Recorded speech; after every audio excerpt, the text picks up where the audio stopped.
Let's now move on, and we have some big news coming in at this point in time. The Central Bureau of Secondary Education, Central Board of Secondary Education, CBSE, has announced major changes for class 9th and 10th from the academic session 2026-27 onwards. In fact, what we have learnt is that they have made 3-language policy mandatory. In fact, CBSE has introduced this policy change for classes 9th and 10th effective 1st July 2026. In this circular that has been issued to all CBSE affiliated schools, the board has made the study of 3 languages, R1, R2 and R3, compulsory for students in class 9th and 10th.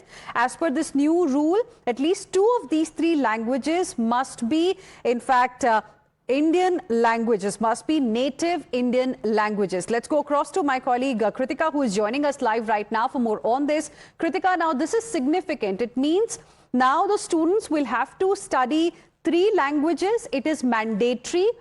This information is for students of class 9th and 10th from 1st July onwards. And 2 of these 3 languages must be Indian languages. Simply put, if somebody wants to learn, say, French, German or any other foreign language, then that will have to be 4th language, isn't it?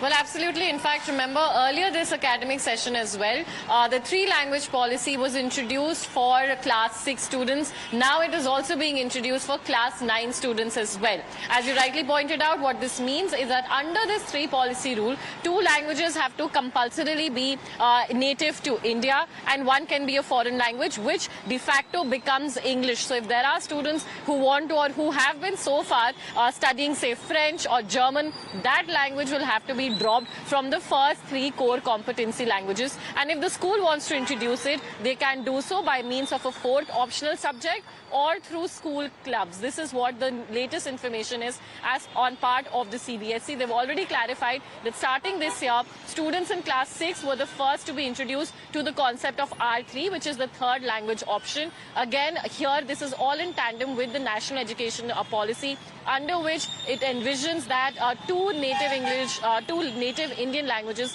will be compulsory taught to CBSE students apart from 1 foreign language, which becomes English. Now, this rule is not applicable to, in fact, CBSE schools that are based abroad and that have a different primary language over there. So these schools based abroad are currently exempted from the application of the 2 native Indian languages rule. However, Right. for all other, in fact, students, this will apply. So students who are currently in class 9 will take up these subjects and will Right. also be writing their board exams in the 3rd language as All well, right. which has to be of Indian origin next year too. Over to you. Thank you very much, Kritika. Appreciate you joining us with your inputs on this story.